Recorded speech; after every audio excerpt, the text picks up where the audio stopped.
এই জন্ম মৃত্যুর সাইকেল, এই বিষয়টা একটু বুঝিয়ে বলবে?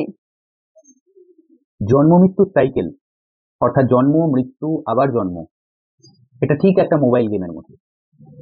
ধরো তুমি একটা মোবাইল গেম যখন খেলো, পাবজি, ফ্রি ফায়ার, যে কোনো কিছু, তখন তুমি এলিমিনেট হয়ে যাওয়ার পরেও আবার গেমটি রিস্টার্ট করতে পারো।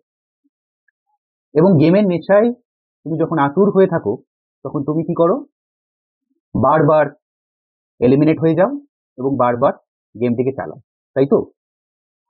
এখন আমাদের পুরুষ বা চেতনা, সেও ইউজার বা গেমারের মতো, যে বারবার এলিমিনেট হয়ে যায় মৃত্যুর মাধ্যমে, কিন্তু সে ভুলে গেছে যে তার নিজস্ব কোনো সত্তা আছে, সেও সেই গেমের একটি অংশ হিসেবেই নিজেকে দেখছে।